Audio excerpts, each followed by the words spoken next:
Hi అండి అందరికీ. ఆ, గత కొద్ది రోజులుగా మనకు వచ్చే మెడికల్ కస్టమర్లకు కామన్గా మనం dysentery and loose motions, diarrhoea పేషెంట్లు చూస్తున్నాము. దీనికి గల కారణాలు వచ్చేసి వాతావరణం, క్లైమేట్ చేంజెస్ వల్ల, బ్యాక్టీరియా గ్రోత్ వల్ల మనకి ఇలా జరుగుతుంది.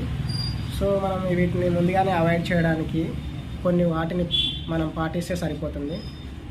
రోజువారీగా ప్రతిరోజు తినే ముందు ఎక్కడికైనా బయటికి వెళ్ళొచ్చినప్పుడు చేతులను శుభ్రంగా కడుక్కోవడము, అలాగే మనము వాటరు మరగబెట్టుకొని తాగడం లాంటివి చేస్తుంటే, అలాగే బయట జంక్ ఫుడ్ లాంటివి అవాయిడ్ చేస్తుంటే ఖచ్చితంగా మనం ఈ డిసెంట్రీని అవాయిడ్ చేయవచ్చు. దీనివల్ల కంటిన్యూస్గా డిహైడ్రేషన్ అయిపోవడం జరుగుతుంది.